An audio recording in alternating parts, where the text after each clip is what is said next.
রহমান রহিম। প্রিয় বাংলাদেশ, আমার সামনে উপস্থিত ভবিষ্যৎ বাংলাদেশ, বাংলাদেশের ভবিষ্যৎ প্রিয় তরুণ প্রজন্ম, আপনারাই আগামীর বাংলাদেশ, আপনারাই বাংলাদেশের সম্ভাবনাময় আজকের এই লাখো তরুণ মুখ। আপনারাই বদলে দিতে পারেন আগামীর বাংলাদেশ।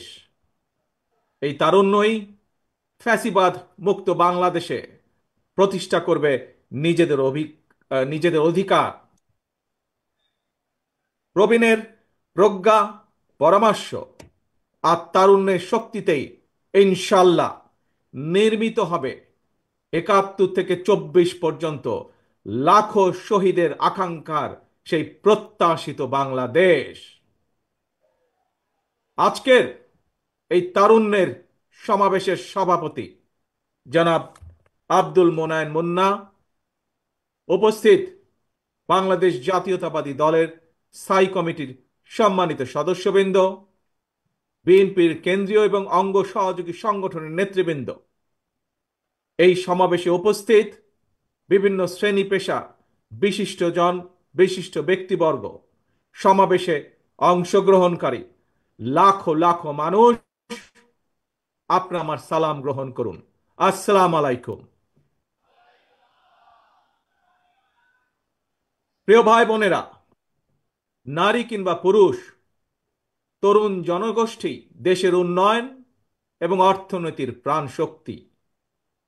তারুণ্যের শক্তি আর নারী শক্তিকে কর্ম পরিকল্পনার বাইরে রেখে কখনোই একটি রাষ্ট্র এগিয়ে যেতে পারে না।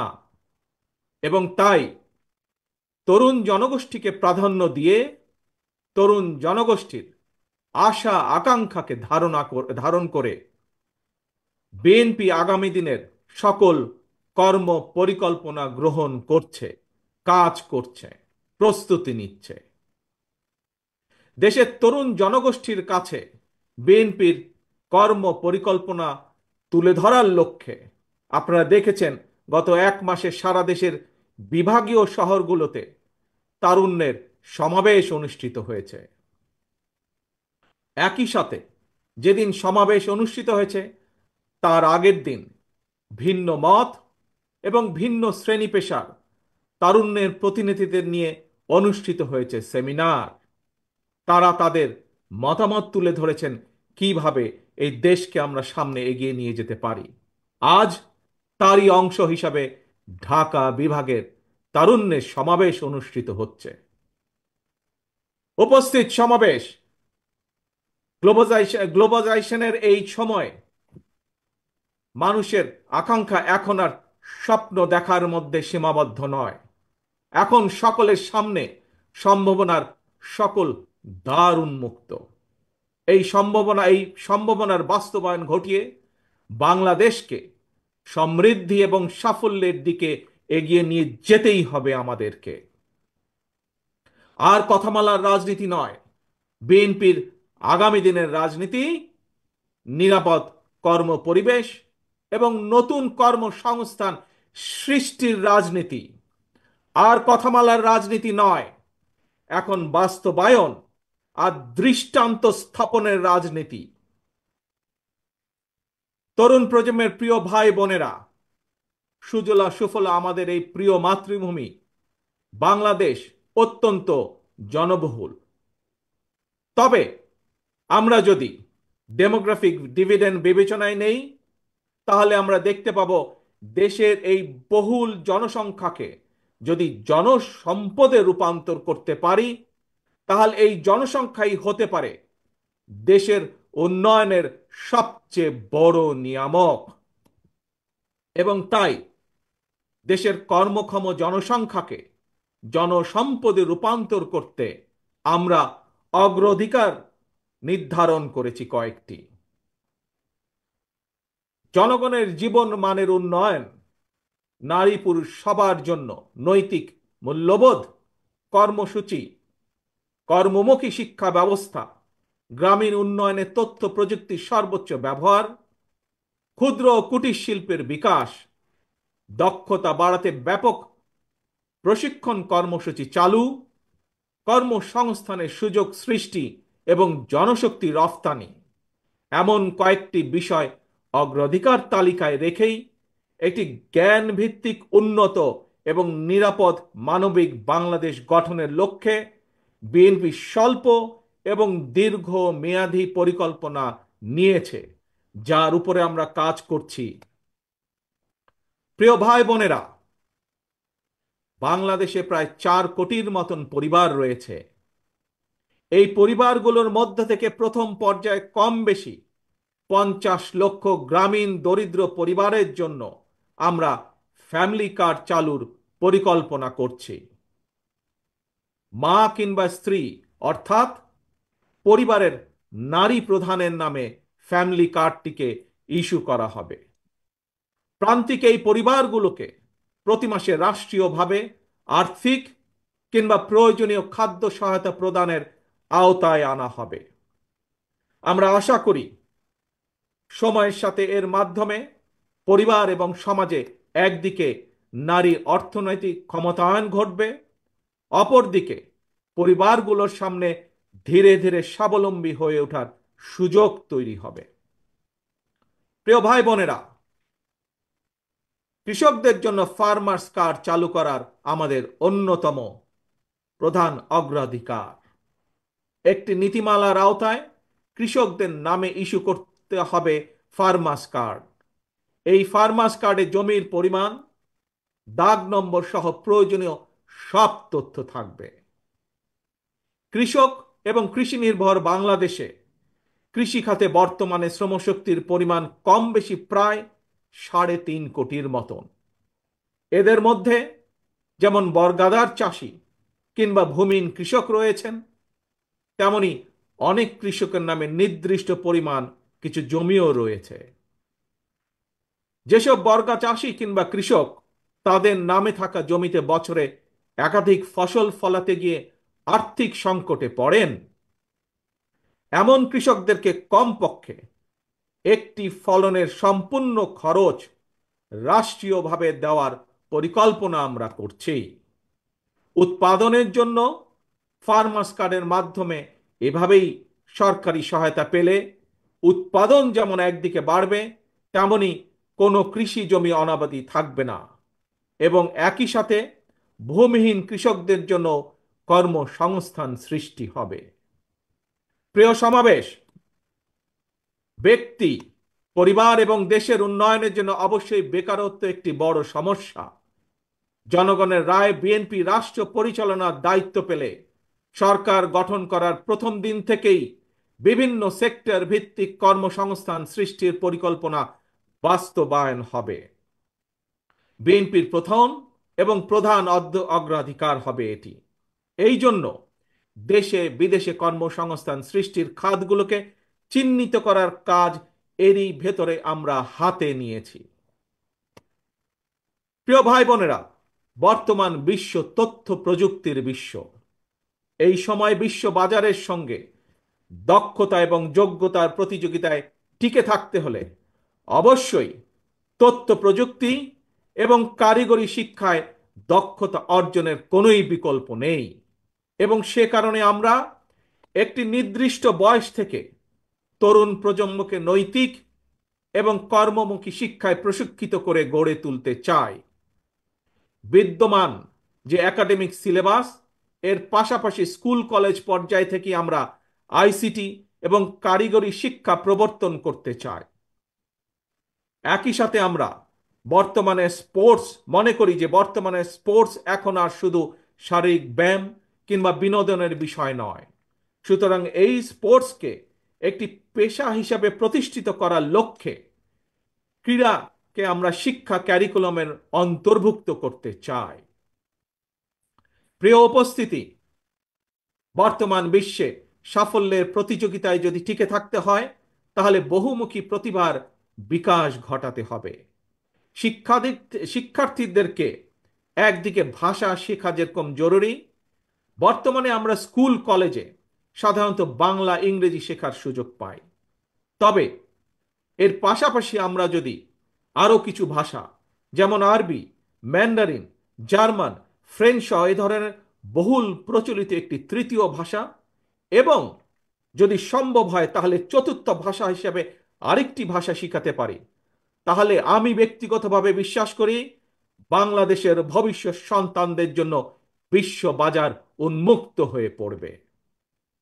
একই সাথে প্রিয় উপস্থিতি, আগ্রহী যুবশক্তিকে যুব সম্পদে পরিণত করার জন্য সরকারি উদ্যোগে বিদেশি ভাষার উপরে 3 মাস থেকে 1 বছরের কোর্স আমরা চালু করতে চাই।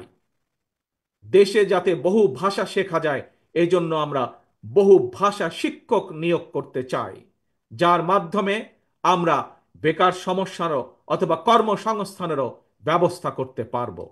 এর বাইরে সরকারি ব্যবস্থাপনায় আমরা plumbing, electrician, mechanics, dental hygienist কিংবা মেডিকেল টেকনিশিয়ানের মতন স্বল্পমেয়াদী ট্রেনিং কোর্সও করেও দক্ষ জনশক্তি গড়ে তোলার পরিকল্পনাগুলো হাতে নিয়েছি, যা এরই মধ্যে আমরা কাজগুলোকে এগিয়ে নিয়ে যাচ্ছি ধীরে ধীরে।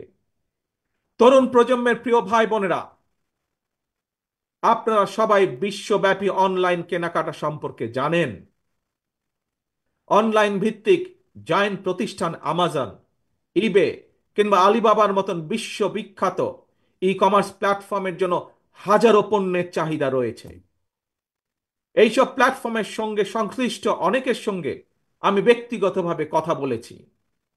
বিশ্ববিখ্যাত এই সকল ই কমার্স প্ল্যাটফর্মের চাহিদা অনুযায়ী আমাদের বাংলাদেশে অনেক পণ্য তৈরির সুযোগ রয়েছে।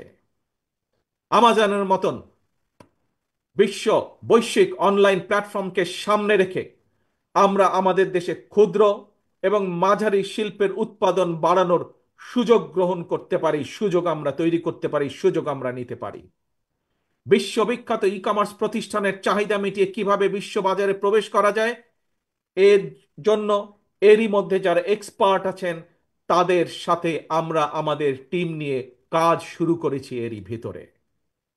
প্রিয় ভাই বোনেরা, বাংলাদেশের বহু তরুণ প্রজন্মের সদস্য অনলাইনে কাজ করেন কিংবা করছেন কিংবা করার ইচ্ছে রয়েছে। আপনাদের জন্য কর্মসংস্থান এবং নিরাপদ কর্মপরিবেশ নিশ্চিত করতেও আমাদের উদ্যোগ রয়েছে।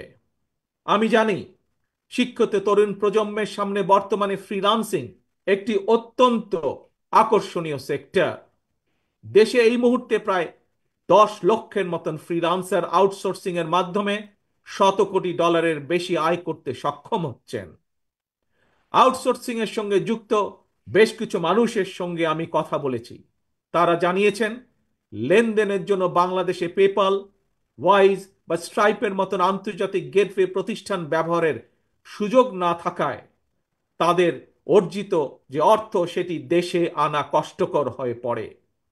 আমি মনে করি সবার আগে এই ধরনের যে সমস্যা সেই সমস্যার সমাধান করা উচিত। প্রিয় উপস্থিতি, এই বিষয়টি নিয়ে আমি গত 1 দশক ধরে বেশ অনেকবার কথা বলে এসেছি। বিএনপি মনে করে প্রায়োরিটি বেসিসে দেশের IT entrepreneur, e commerce sector এবং ফ্রিল্যান্সারদের সুবিধায় পেপালের মতন আন্তর্জাতিক গেটওয়ে প্রতিষ্ঠান সুবিধা বাস্তবায়ন করা উচিত। বাংলাদেশে পেপাল সুবিধা নিশ্চিত করা গেলে, যার লক্ষ্য আমাদের রয়েছে, তাহলে লক্ষ লক্ষ ফ্রিল্যান্সারদের কাজের সুযোগ বাড়ার পাশাপাশি দেশে রেমিটেন্সের পরিমাণও বাড়বে ইনশাল্লাহ। প্রিয় তরুণ প্রজন্মের ভাই ও বোনেরা, প্রতিকারের চেয়ে প্রতিরোধী উত্তম। এই নীতির আলোকে দেশের জনগণের স্বাস্থ্যসেবা নিশ্চিত করা বিএনপির পরিকল্পনার আরেকটি গুরুত্বপূর্ণ অগ্রাধিকার। জনসচেতনার মাধ্যমে অনেক ধরনের রোগ থেকে নিজেদেরকে মুক্ত রাখা যায়।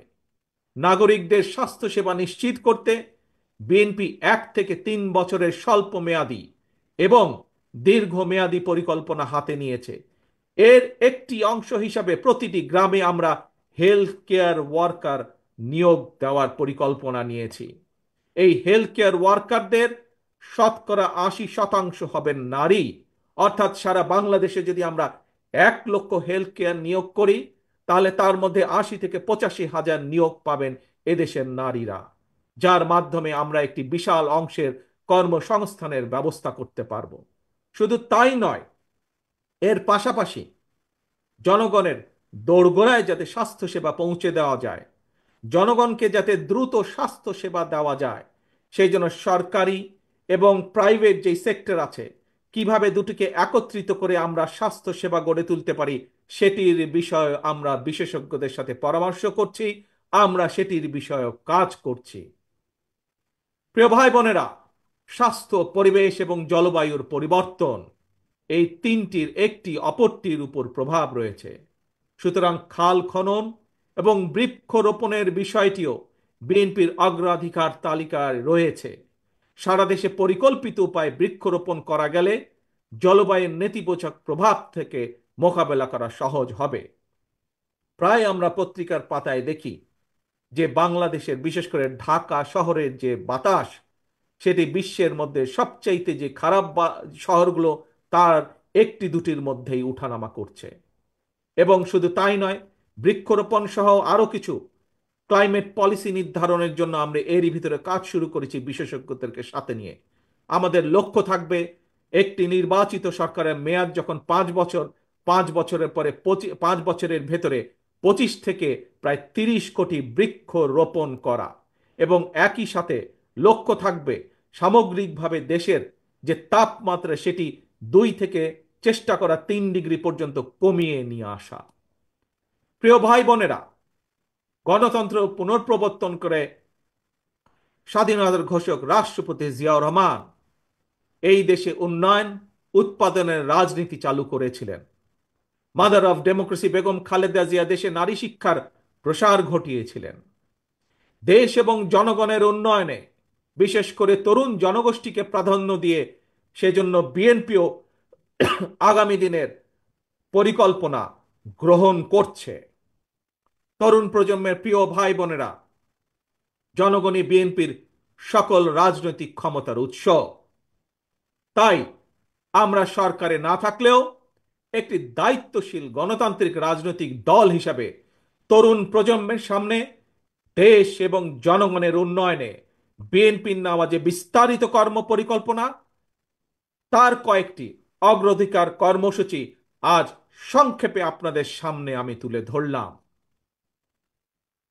প্রিয় ভাই বোনেরা, আগামী জাতীয় নির্বাচনে বিএনপি ইনশাল্লাহ জনগণের রায় রাষ্ট্র পরিচালনার সুযোগ পেলে দেশ এবং জনগণের উন্নয়নে পর্যায়ক্রমিকভাবে দলের গৃহীত পরিকল্পনাগুলো বাস্তবায়ন করবে ইনশাল্লাহ। তবে যে কোনো দলের তাদের কর্মসূচি বাস্তবায়ন করতে হলে দরকার একটি জবাবদিহিমূলক সরকার, দরকার একটি নির্বাচিত সরকার। তবে আগামী জাতীয় নির্বাচন অনুষ্ঠান নিয়ে মনে হয় এরই ভিতরে টালবাহানা শুরু হয়েছে বা চলছে। কথিত অল্প সংস্কার আর বেশি সংস্কারের অভিনব শর্তের আবর্তে ঘুরপাক খাচ্ছে আগামী জাতীয় নির্বাচনের ভবিষ্যৎ। এরই ভিতরে জনগণ বিশ্বাস করতে শুরু করেছে সংস্কার নিয়ে সময়ক্ষেপণের আড়ালে অন্তর্বর্তীকালীন সরকারের ভেতরে এবং বাইরে কারো কারো মনে হয় কিছু ভিন্ন উদ্দেশ্য রয়েছে। প্রিয় সমাবেশ, পলাতক স্বৈরাচারের সময় আমরা দেখেছি তারা কিভাবে আদালতকে অবজ্ঞা করেছে, আদালতের রায়কে অবজ্ঞা করেছে। অত্যন্ত দুঃখের সাথে বলতে হয়, পলাতক স্বৈরাচারের পরে যেই সরকারের কাছে দেশের মানুষ আশা করেছিল যে আইনের প্রতি সম্মান থাকবে, আমরা দেখেছি আদালতের রায়ের প্রতি সম্মান না দেখিয়ে যারা ইশরাক হোসেনকে ঢাকা দক্ষিণের মেয়রের দায়িত্ব গ্রহণে বাধা সৃষ্টি করেছে, সেই স্বৈরাচারের সেই একই যে ঘটনা সেটির পুনরাবৃত্তি আমরা দেখতে পাচ্ছি। প্রিয় সমাবেশ, আপনাদের কাছে আমার আজকে জিজ্ঞাসা, যারা আইনের প্রতি শ্রদ্ধা দেখায় না, যারা আদালতের নির্দেশকে অবজ্ঞা করে, তাদের কাছ থেকে আমরা কতটুকু সংস্কার আশা করতে পারি? প্রিয় সমাবেশ, আমি প্রায় একটি কথা বলি, পুঁথিগত সংস্কারের চেয়ে ব্যক্তি মানসিকতার সংস্কার অনেক বেশি জরুরি। নর্থ কোরিয়ার সংবিধানে লেখা রয়েছে democratic people's republic of north Korea.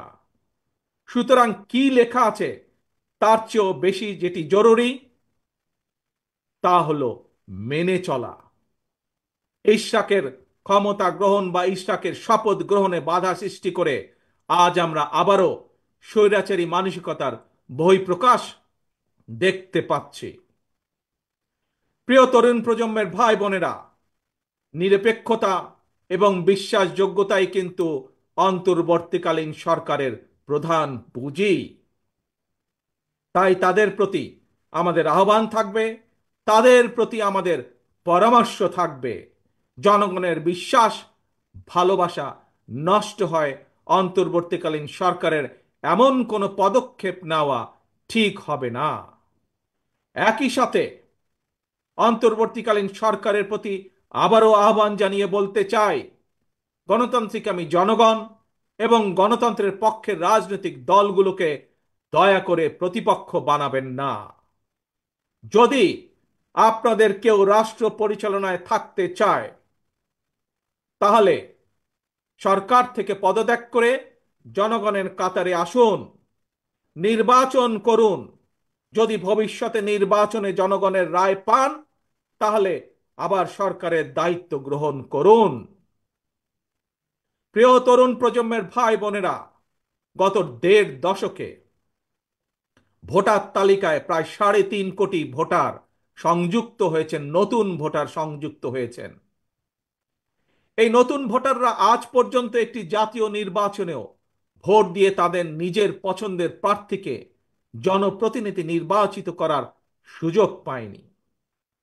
পতিত পরাজিত পলাতক স্বৈরাচারের কাছে মানুষের অধিকার প্রতিষ্ঠা কিংবা নির্বাচন কোনো গুরুত্বপূর্ণ কিছু ছিল না। সুতরাং সংস্কার ইস্যুর পাশাপাশি জাতীয় নির্বাচন অনুষ্ঠানের জন্য অন্তর্বর্তীকালীন সরকারের দৃশ্যমান প্রস্তুতি নেওয়া উচিত বলে আমরা বিশ্বাস করি বা আমরা মনে করি। প্রিয় সমাবেশ, অতীতে বিভিন্ন সময় এই বাংলাদেশে তত্ত্বাবধায়ক সরকার নিরপেক্ষ নির্বাচন অনুষ্ঠিত করেছে এবং প্রত্যেকটি ক্ষেত্রে আমরা দেখেছি তত্ত্বাবধায়ক সরকার ৩ মাসের মধ্যেই সফলভাবে জাতীয় নির্বাচন অনুষ্ঠান সম্পন্ন করেছে। সুতরাং অতীতেই বাংলাদেশেই রেকর্ড রয়েছে ৩ মাসের মধ্যে জাতীয় নির্বাচন অনুষ্ঠিত করা সম্ভব। কিন্তু আজ আমরা দেখছি ১০ মাস পার হয়ে গেল, অন্তর্বর্তীকালীন সরকার নির্বাচনের দিনক্ষণ ঘোষণা করছে না। আমরা ফ্যাসিবাদ মুক্ত বাংলাদেশে জনগণের সরাসরি ভোটে জনগণের কাছে জবাবদিহিমূলক, জনগণের কাছে দায়বদ্ধ একটি সরকার দ্রুত দেখতে চায়। অন্তর্বর্তীকালীন সরকারের প্রতি আহ্বান, আগামী ডিসেম্বরের মধ্যেই জাতীয় নির্বাচন অনুষ্ঠিত হতে হবে। আবারও আমরা বলতে চাই, আগামী ডিসেম্বরের মধ্যেও জাতীয় নির্বাচন অনুষ্ঠিত হবে। নতুন প্রজন্মের প্রিয় ভাই বোনেরা, আজকের এই সমাবেশ, প্রিয় দেশবাসী, আগামী ডিসেম্বরের মধ্যে আপনারা জাতীয় নির্বাচন অনুষ্ঠান যাতে অনুষ্ঠিত হয় তার প্রস্তুতি নিতে শুরু করুন। কারা রাষ্ট্র পরিচালনা করবে, কারা আপনাদের প্রতিনিধি হবে, জাতীয় নির্বাচনে আপনারা ভোট দিয়ে আপনাদের সেই প্রতিনিধিকে আপনারা নির্বাচিত করবেন। প্রিয় সমাবেশ, শহীদ রাষ্ট্রপতি জিয়ার সৈনিক দেশনেত্রী বেগম খালেদা জিয়ার কর্মীদের প্রতি আহ্বান জানিয়ে বলতে চাই, আপনারা জনগণের কাছে যান, তাদের প্রত্যাশা জানার চেষ্টা করুন, তাদের প্রত্যাশা বোঝার চেষ্টা করুন, জনগণের মন জয় করুন। কারণ জনগণই বিএনপির সকল রাজনৈতিক ক্ষমতার উৎস। প্রিয় দেশবাসী, প্রিয় সমাবেশ, প্রিয় ভাই বোনেরা, এবার আমি আপনাদের সামনে একটি ছোট্ট স্লোগান তুলে ধরতে চাই। মন দিয়ে দয়া করে সবাই শুনবেন। প্রথমে আমি স্লোগানটি বলবো, মন দিয়ে শুনবেন। তারপরে দ্বিতীয়বার আবারও আমি বলবো, তখন দয়া করে সকলে আমার সামনে স্লোগানটি আপনারা একই সাথে বলবেন। দিল্লি নয়, পিন্ডি নয়, নয় অন্য কোনো দেশ, সবার আগে বাংলাদেশ।